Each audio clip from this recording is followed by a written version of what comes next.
Entonces, el libro de Samuel, primera de Samuel, el primer libro de Samuel, el capítulo 4, el versículo 18. Y entonces ustedes me acompañan, por favor, en la lectura. Luego leeremos el verso 21 y 22. Vamos a leer. Esta es palabra de Dios. Esto es lo que Dios dejó aquí en el libro, para que nosotros lo leamos, nos instruyamos, recibamos acá en nuestro corazón, nos alimentemos. Aleluya. Pero para alimentarse usted tiene que tener deseos, apetito.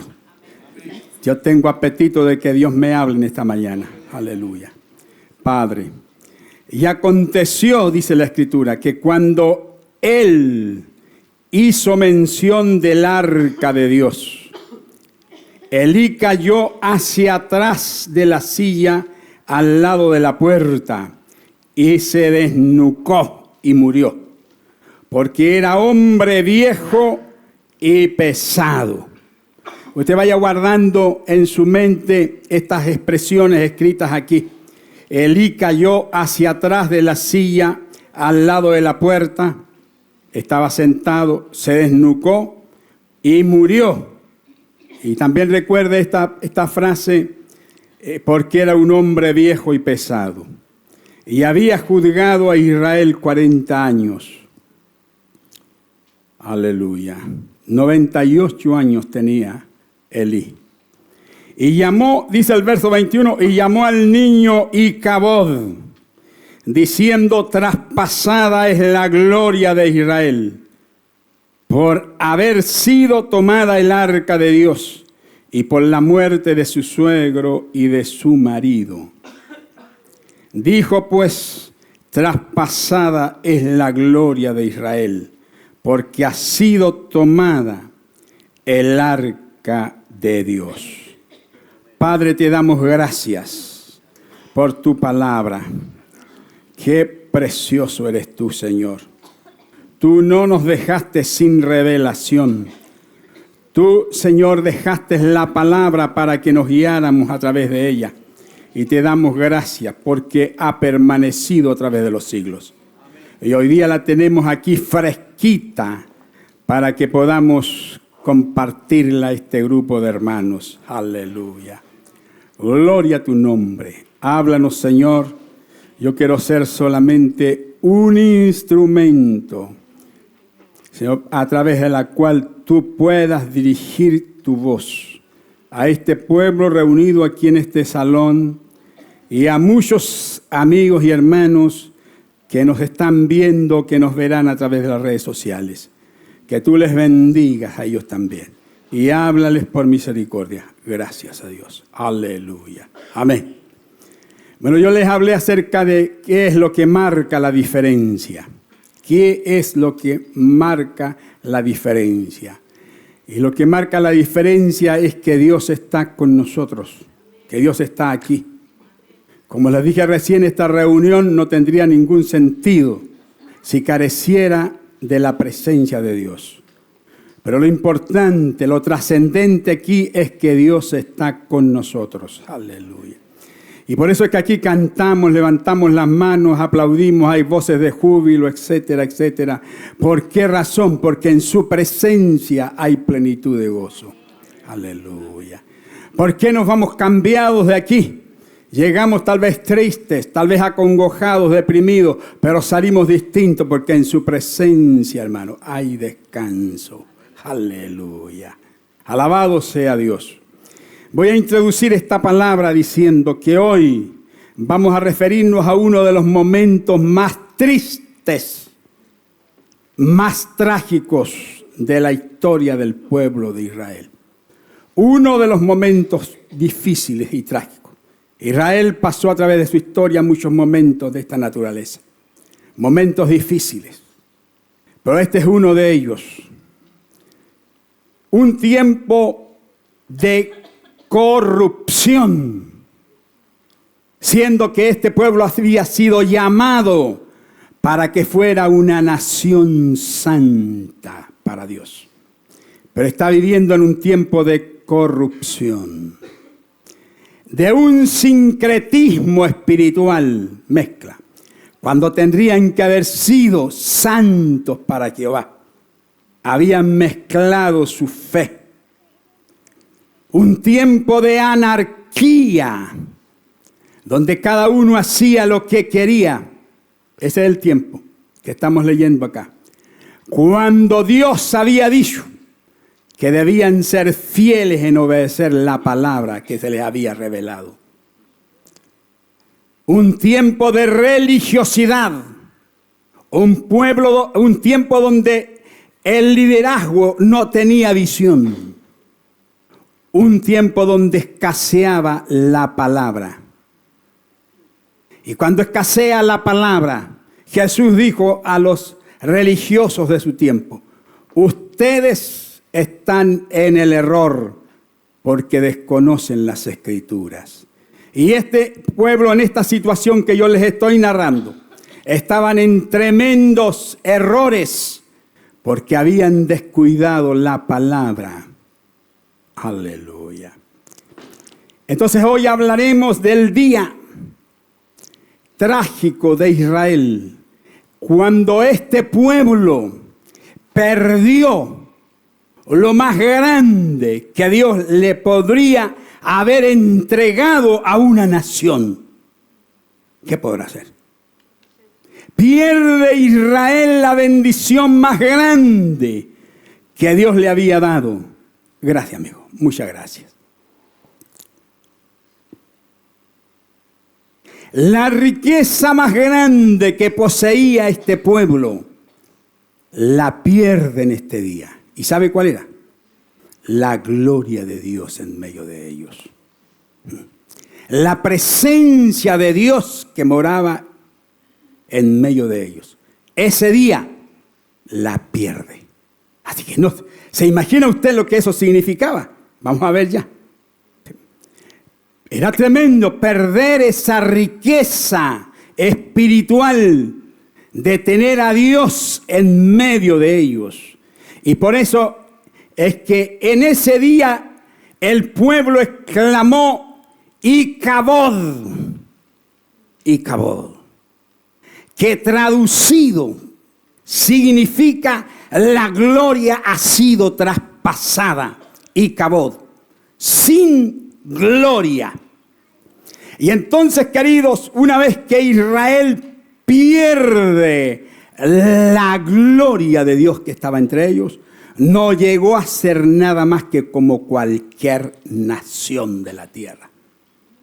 Cuando Dios había deseado y querido que este fuera un pueblo distinto para él.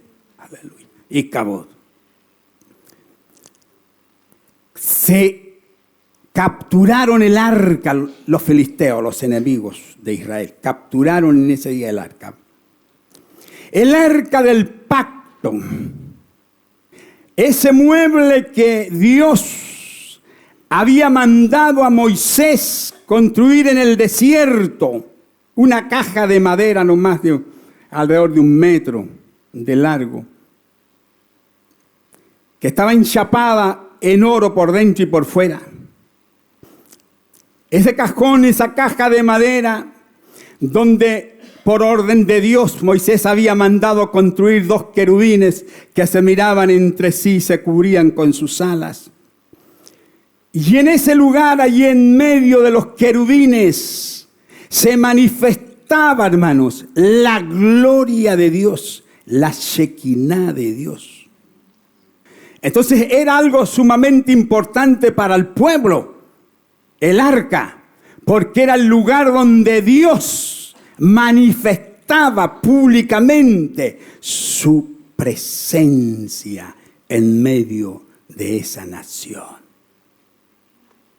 Ese mueble era también de tal trascendencia que Moisés ahí tenía sus encuentros con Dios y él recibía la revelación de la voluntad de Dios para con el pueblo.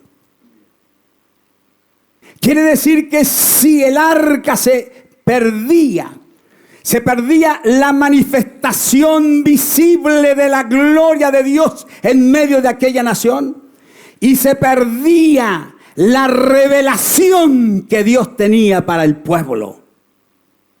Dios le hablaba a Moisés a través de su presencia manifestada allí en el arca. Así que no era cualquier cosa, era tremendo para Israel tener aquel mueble.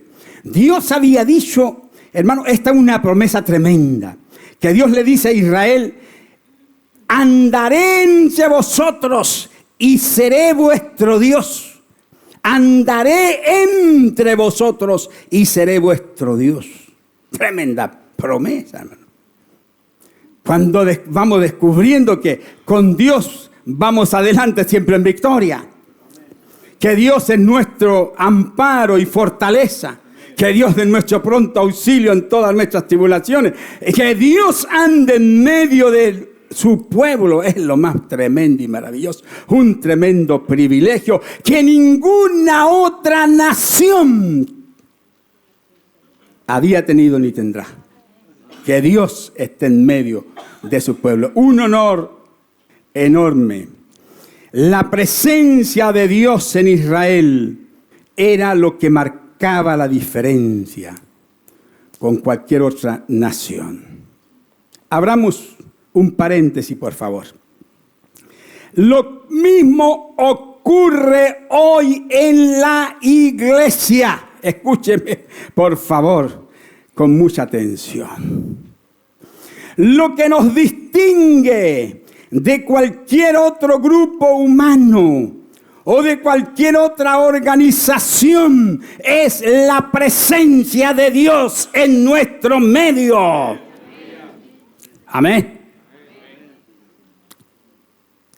Lo que nos distingue de cualquier otro grupo humano, de cualquier otra organización, no es nuestra música, no son nuestras canciones, no es la oratoria de nuestros predicadores, no son nuestros edificios, por hermosos que estos sean. La diferencia está en que en nuestro medio se mueve y se manifiesta la presencia de Dios. Amén. Por eso es que en nuestro medio, hermano, ocurren milagros. La gente se sana. ¿Cuántos de aquí han sido sanados con el poder de Dios? Por eso es que en nuestro medio hay transformación de vida. Aquí hay un testimonio. Luis salió de las drogas, salió del alcoholismo, salió de todas estas ataduras, porque Dios está en nuestro medio. Dios nos libera de la ansiedad, de la depresión, de la preocupación de este mundo, porque Él está en nuestro medio. Amén. Lo que cambia, lo que hace diferente esta reunión a cualquier otra, es que el Señor está con nosotros. A Él toda gloria y toda honra, por favor. Amén. Aleluya. Cierro paréntesis para decirles que en un momento de la historia de este pueblo, y es ahí donde leí, Israel pierde esa enorme bendición de tener a Dios en su medio.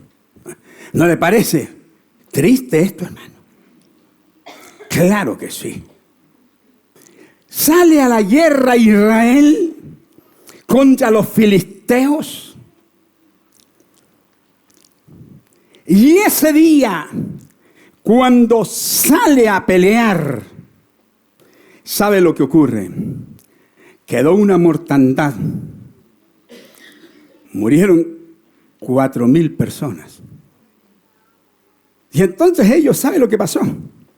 Cuando salen a la guerra y pierden, se acuerdan entonces del arca.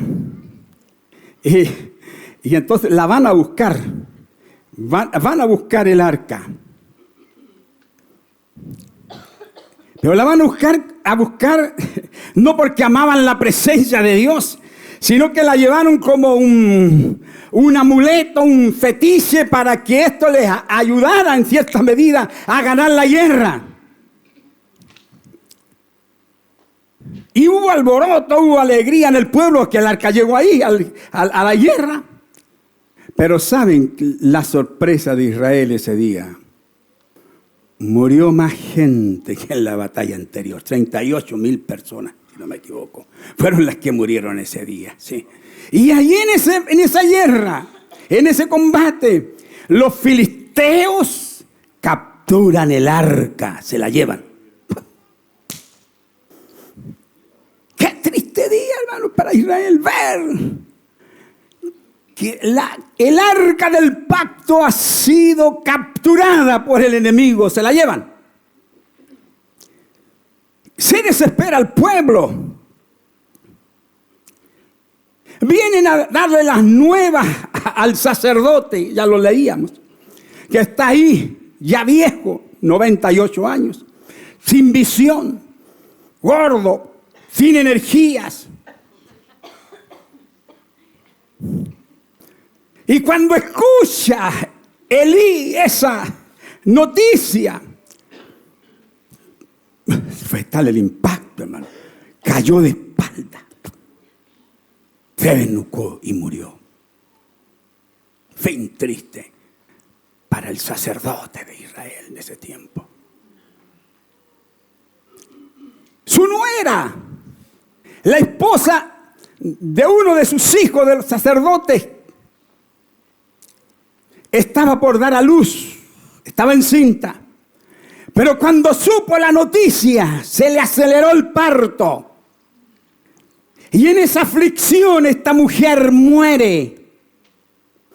Pero en su agonía le dicen, has dado a luz un hijo, varón. Y ella dice, pónganle por favor Icabod. Pónganle ese nombre. Porque la gloria de Dios ha sido traspasada.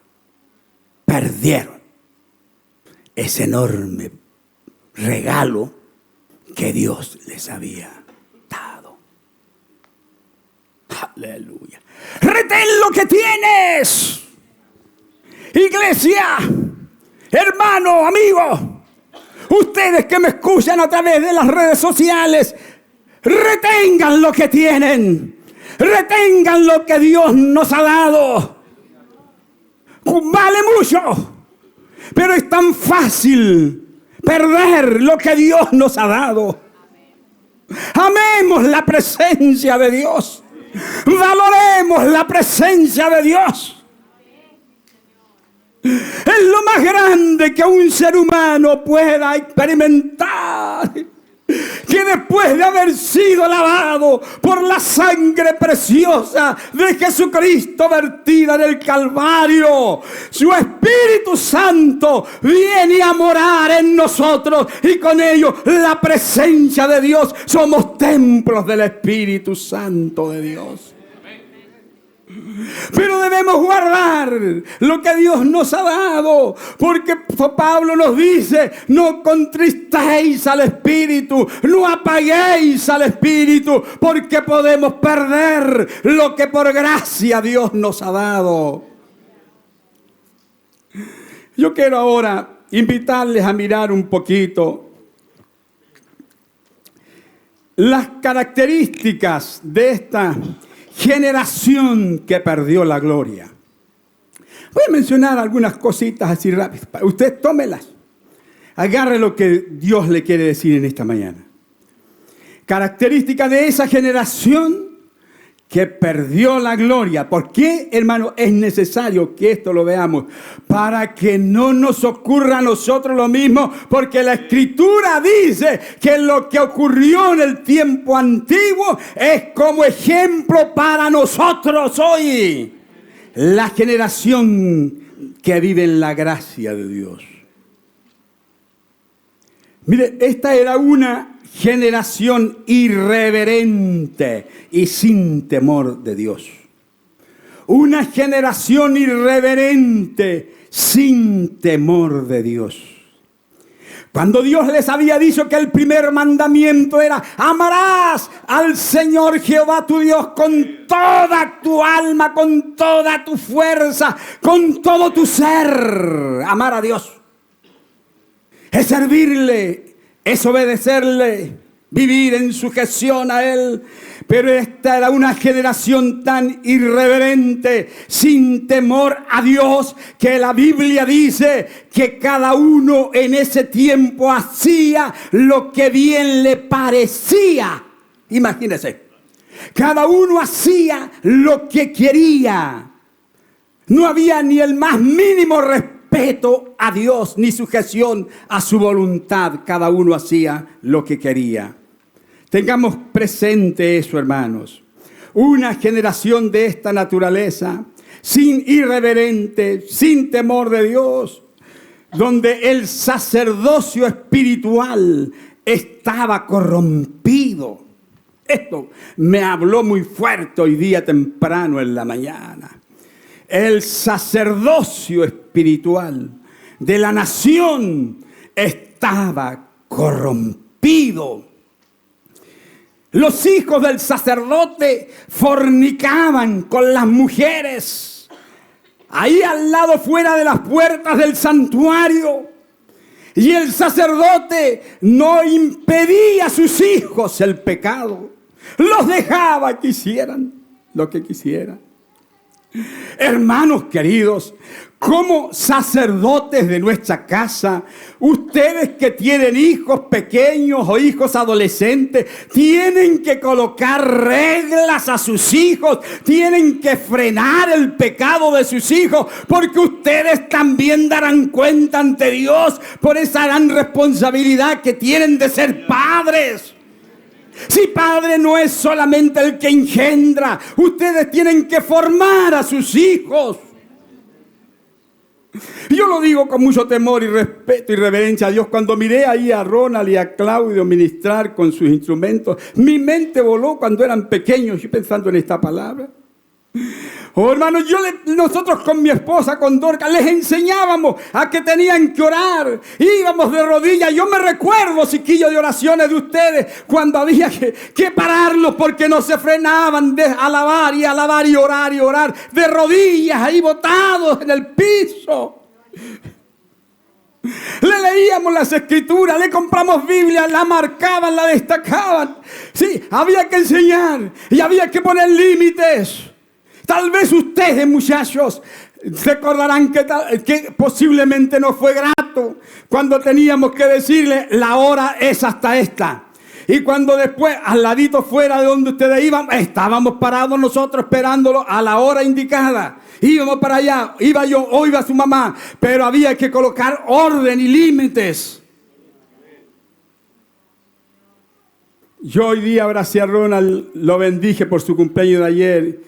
Y qué lindo, le había a nuestros hermanos ahí, le dije, qué lindo es saber que hoy día tú eres mi pastor. Pero Elí estaba ahí, sentado, gordo, sin visión, indiferente de lo que pasaba en el pueblo, hermano. El pueblo estaba en guerra y él estaba sentado. Cuando el liderazgo tenemos que estar en la primera línea. Amén. No podía estar sentado Elí, hermano, en esa hora cuando el pueblo peleaba. El hombre tenía que estar de rodillas clamando a Dios. El hombre tenía que estar compuesto de pie con sus manos levantadas al cielo, pidiendo, intercediendo como un verdadero sacerdote, como un verdadero hombre de Dios. Pero ahí estaba sentado, reposado, mientras los otros peleaban. Oh Dios, y sus hijos pecando. Sacerdocio corrompido. Y esto vino fuerte a mi mente en esta mañana, en mi tiempo de intimidad con Dios. Y lo digo por si acaso alguien me escucha a través de las redes sociales. Va a llegar el tiempo, se acerca el tiempo, cuando Dios va a levantar la alfombra y va a sacar a luz mucho pecado escondido en el liderazgo de la iglesia. Sí, hermano. Porque Dios no contiende para siempre con el pecado. Y Él separará el trigo de la paja, porque viene pronto a buscar una iglesia santa.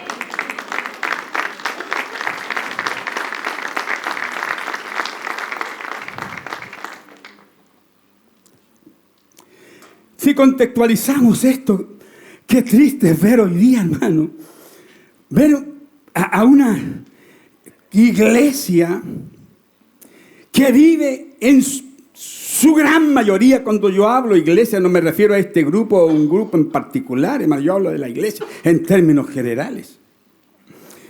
En su mayoría, viviendo un evangelio según su pinta, donde cada uno hace lo que quiere, donde colocamos cara de santo el domingo cuando nos juntamos, ahí nos colocamos ropa y vamos cambiados y toda esa cosa religiosa, pero después el lunes seguimos viviendo como cualquier pagano. Nuestro vocabulario no ha cambiado. Nuestra mentalidad no ha cambiado. Seguimos viviendo con las mismas antiguas costumbres que nos tenían atado al pecado, porque no hemos experimentado una transformación genuina de Dios. Perdónenme que venga aquí a hablarle lo que el Señor ha colocado en mi corazón, hermano. Es bueno y es tiempo y es urgente que volvamos a vivir el Evangelio en su verdadera plenitud, el Evangelio de Cristo. Cristo dijo: Padre, Padre, que se haga tu voluntad, así como en el cielo, aquí en la tierra. Tenemos que vivir no de acuerdo a nuestra voluntad, sino de acuerdo a la voluntad de papá. Él es el que muestra las normas. Él es que fija el camino. Hágase tu voluntad. Pero hoy no. Hoy día vivimos de acuerdo a mi voluntad. Señor, perdónanos tú. Perdónanos tú. Que podamos volver a ese evangelio del Testamento, del Nuevo, Señor, Testamento. ¿Saben que recientemente esto pasó hace 2 días atrás? El viernes. Estaba en comunicación con un pastor amigo que está radicado en los Estados Unidos, un hombre a quien valoro mucho. Y me dice acerca de cómo están viviendo ahí en los Estados Unidos. Y me dice: el problema, Genaro, es este. Y el hombre me lo dice compungido, hermano. Llegó esa palabra a mi corazón. Me traspasó al ver un hombre un poco más de edad mía, viejo ya. Y me dice: Genaro, el problema de este país es que hay una iglesia acobardada que no se atreve a predicar el evangelio. Y los predicadores aquí, Genaro, los pastores, lo que les interesa es llenar el salón para tener los recursos y pagar el arriendo del edificio o pagar la luz. Pero esos pastores no predican el evangelio, predican sermones motivacionales. Y me dice: los pastores se levantaron a hablar en contra de ese joven a quien mataron recientemente. ¿Se recuerdan ustedes? De un predicador a quien Dios había levantado como una voz profética ahí. Pero estaban los pastores hablando, los líderes hablando, que era un evangelio demasiado provocador el que predicaba este joven a quien mataron.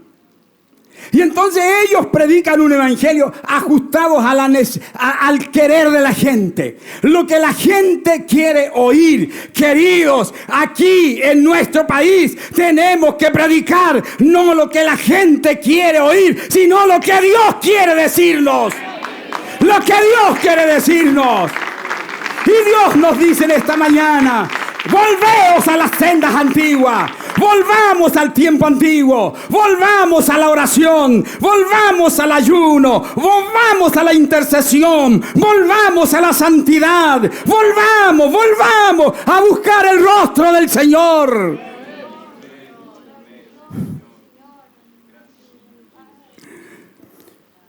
Hermanos, las naciones están como están por la iglesia.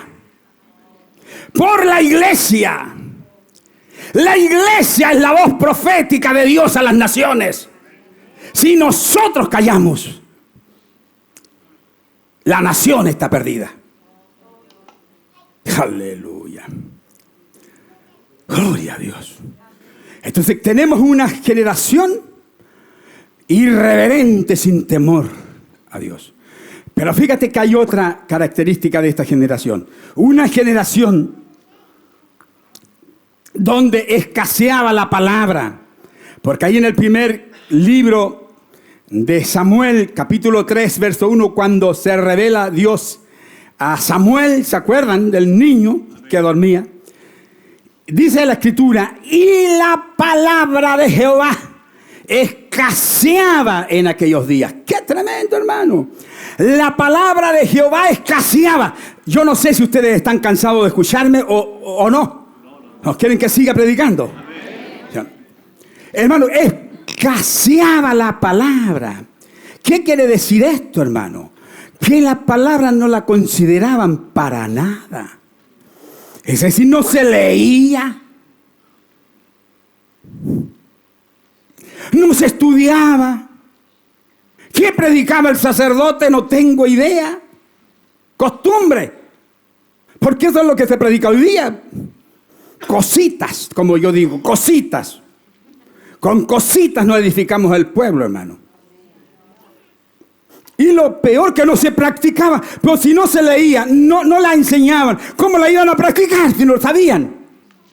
Por eso es que cuando Dios le dice a Israel esto, tómelo usted, hermano, tómelo para usted. Dios le dice, y estas palabras que yo te mando hoy, escúcheme, lo que Dios le dice a uno de los líderes de Israel, estas palabras que yo te mando hoy estarán sobre tu corazón y las repetirás a tus hijos y hablarás de ellas estando en tu casa, andando por el camino y al acostarte y cuando te levantes. Y las atarás como una señal en tu mano y estarán como frontales entre tus ojos y las escribirás en los postes de tu casa y en tus puertas. Eso es lo que Dios le había dicho a Israel. Tremendo mandato, hermano, pero en esos días de Samuel te habían olvidado de todo eso.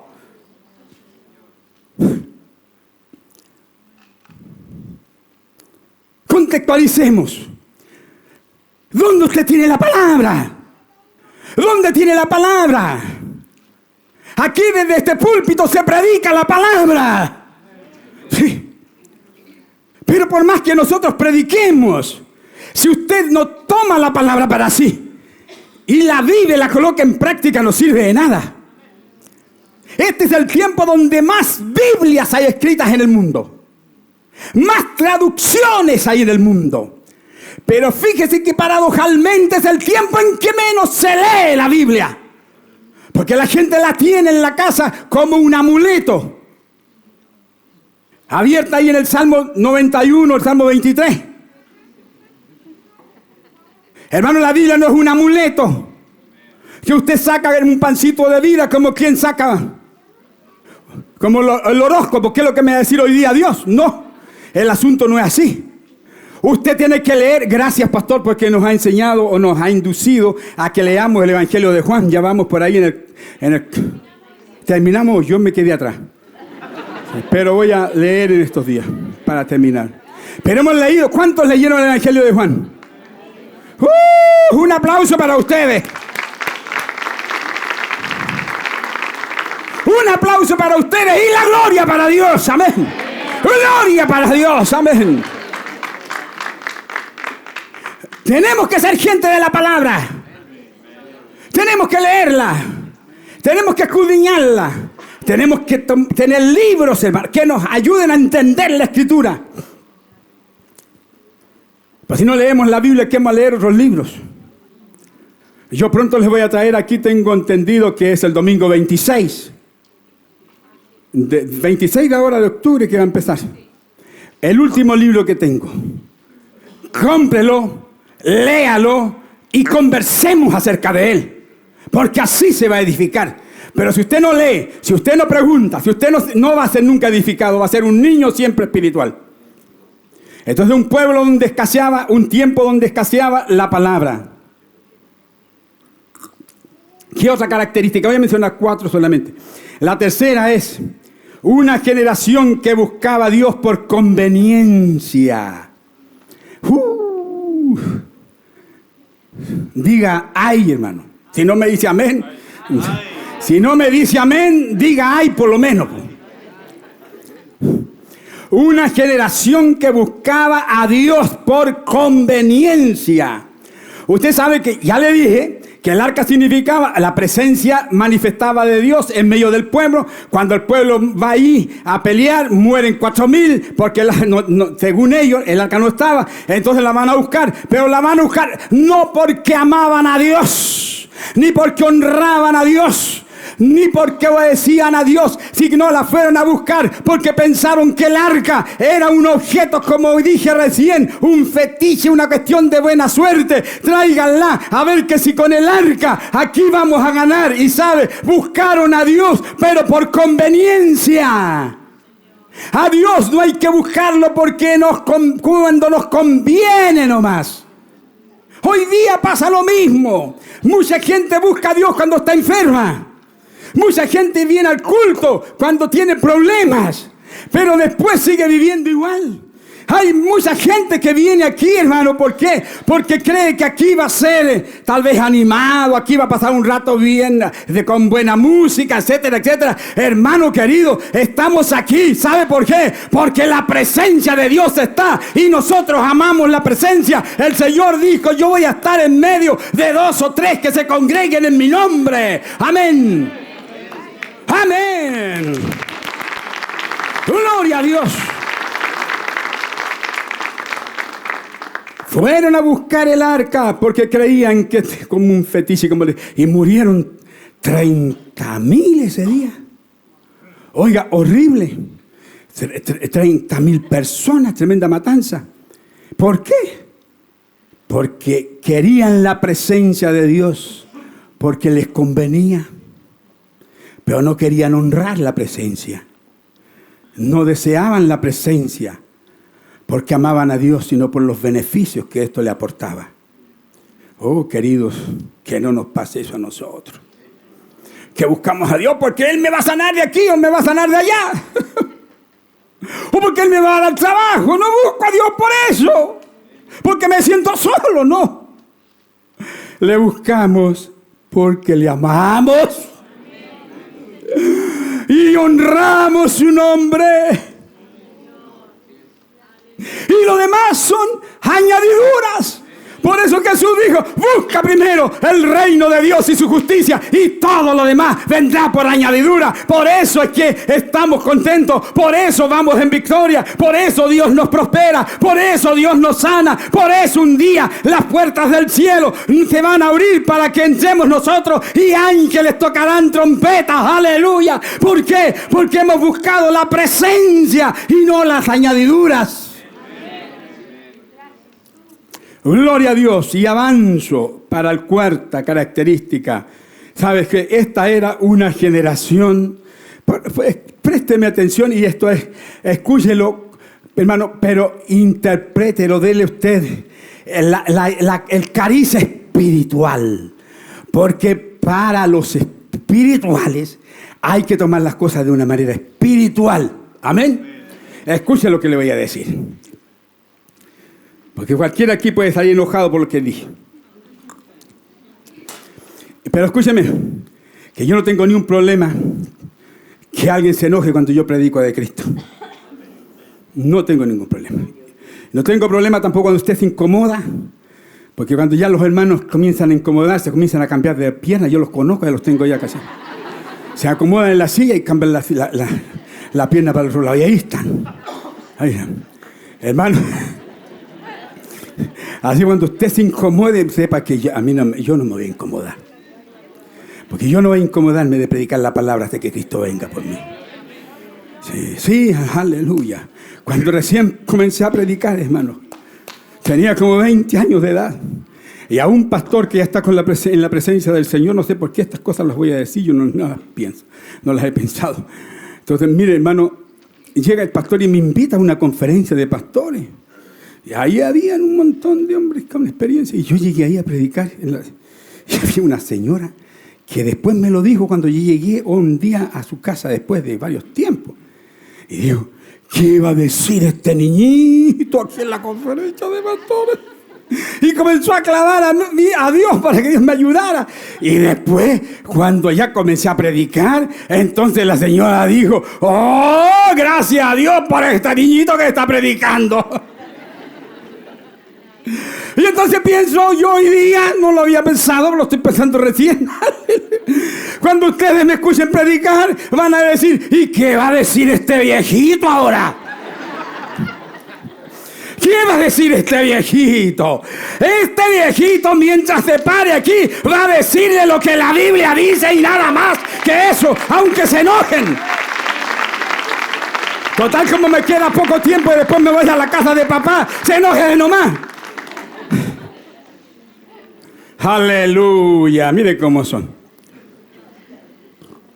Ahora voy al punto 4, si esto otro salió. Una generación, hermano, esta, la generación que perdió la gloria, hermano. Una generación vieja. Gorda. Sin visión. Sentada. Cómoda. Se lo voy a leer. Y aconteció que cuando el mensajero hizo mención del arca de Dios, Elí, el sacerdote, cayó hacia atrás de la silla, al lado de la puerta, y se desnucó y murió, porque era hombre viejo y pesado. Oiga, yo creo que es terrible llegar a viejo y pesado. Tenía 98 años.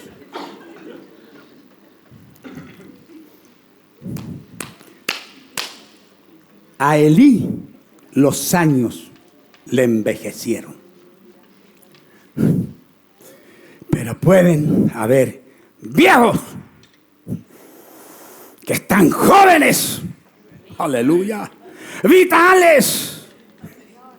Aquellos que están plantados junto a la casa de Dios, junto a las corrientes de agua. Aleluya.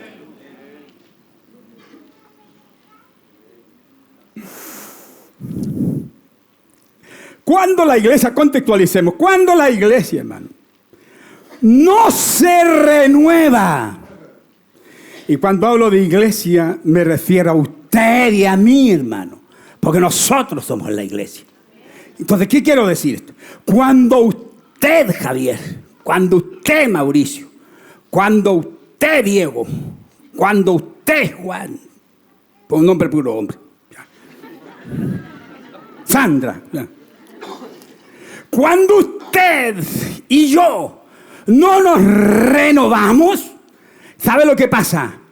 Que se levantan en nuestra mente estructuras mentales. Y esas estructuras nos van envejeciendo.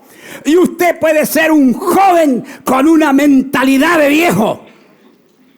Y cuando la iglesia entonces se acostumbra, porque esto es como un efecto dominó, usted comenzó a envejecerse, comenzó al otro y comenzó al otro, y no hay renovación en la iglesia envejeció.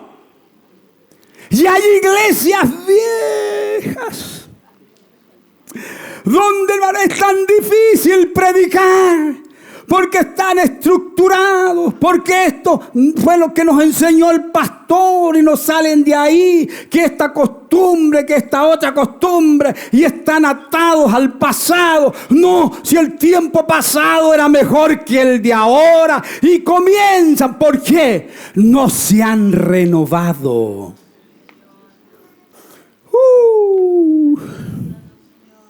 Amén, hermano.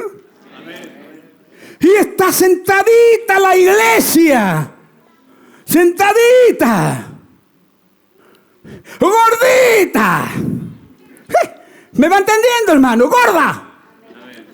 Pero sin visión. Gorda porque vienen todos los cultos a consumir.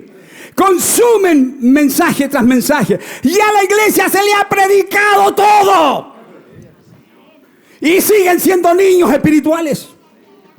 No han crecido porque no ha tomado la palabra, hermano. Ay, ay, ay. Oh, Dios. No sé por qué Dios permitió que hablara esto, hermano. Pero así es la vida, hermano, de la iglesia. Hoy día, hermano, hoy día. Lo que está pasando en Estados Unidos. Una iglesia gorda. Estados Unidos, estoy hablando, no en Chile. Hermano, sí. Sentada ahí. Como mi amigo pastor decía. Desenfocada totalmente. Mirando hacia adentro nomás. Y entonces, como está vieja, gorda, no tiene movilidad. Muévanla a evangelizar. No pueden, es como arrastrar tal vez un camión con una tonelada. No lo vamos a mover. No movemos la iglesia a evangelizar. No movemos la iglesia a hacer misiones. No movemos la iglesia a hacer obras sociales. ¿Por qué? Porque se envejeció, hermano. No tiene movilidad. Y en vez de estar en la primera línea, predicando el evangelio, discipulando a las naciones, extendiendo el brazo social al mundo necesitado, está sentada en su templo todos los domingos. Vamos a la misa. Amén.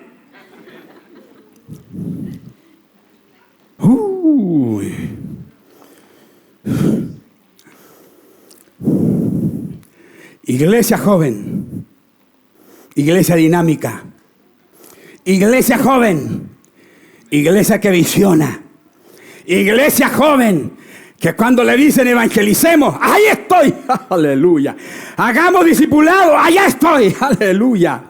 Iglesia joven, es esa. Y esta, yo creo, estoy predicándole aquí a una iglesia joven, hermano. Joven, amén. Denle un aplauso grande al Señor.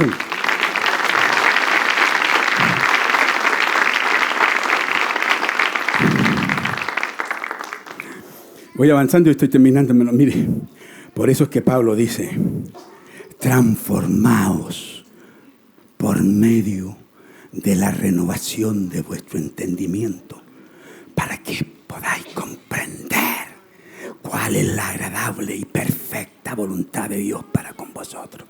¿Me escuchó? ¿Cómo vamos a saber la voluntad de Dios para con nosotros? Cuando vayamos transformándonos de gloria en gloria. ¿Pero dónde se transforma uno? Aquí, en la mente. Aquí es donde se levantan estructuras. Aquí es donde, aleluya, el diablo trabaja con nosotros.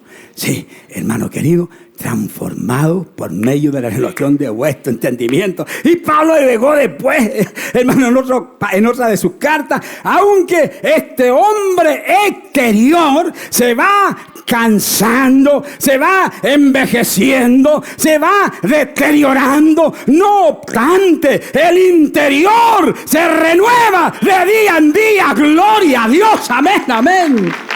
Gloria a Dios. Así que hay esperanza para las iglesias que se han detenido en su desarrollo. Hay esperanza para las iglesias gorditas. Hay esperanza para las iglesias que han perdido la visión. Hay esperanza para esas iglesias que es imposible moverla. Hermano querido, hay que valorar la presencia de Dios, buscar la presencia del Señor. Lo que marca la diferencia entonces es la presencia de Dios. Por eso Moisés le dice a Dios en un momento de su vida, si tu presencia no ha de ir conmigo, entonces no me saques de aquí. No me muevo ni un centímetro si no me aseguras que voy contigo, que tú vas conmigo.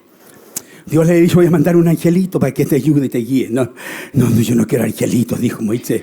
Yo lo que quiero es tu presencia, porque yo amo tu presencia. Yo honro tu presencia. Yo no amo al angelito. Yo no amo ni honro al angelito. Yo te honro a ti, Señor. Por eso, si tu presencia no ha de ir conmigo, entonces no me saques de aquí. Y Dios le dice, mi presencia irá contigo y te dará descanso.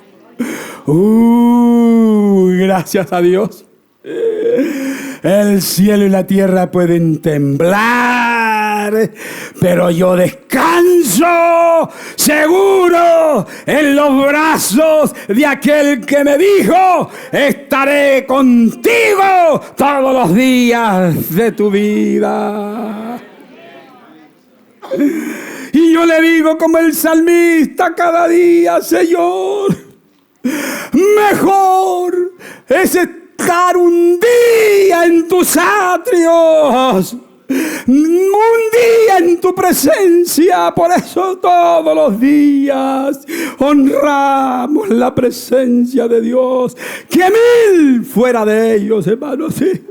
Solo un día en la presencia de Dios es infinitamente más valioso que cualquier cosa, que cualquier riqueza, que cualquier éxito mundano, que cualquier título profesional, por cualquier cosa. La presencia de Dios es lo más valioso. Oh, gloria a tu santo nombre, Señor. David, cuánto me gusta David, hermano. Yo sé que David le falló, la embarró, pero no quedó ahí. Su corazón humilde buscó a Dios, Señor. Quítame todo, Dios. Ahí está el reino, Señor, llévalo, dáselo a otro.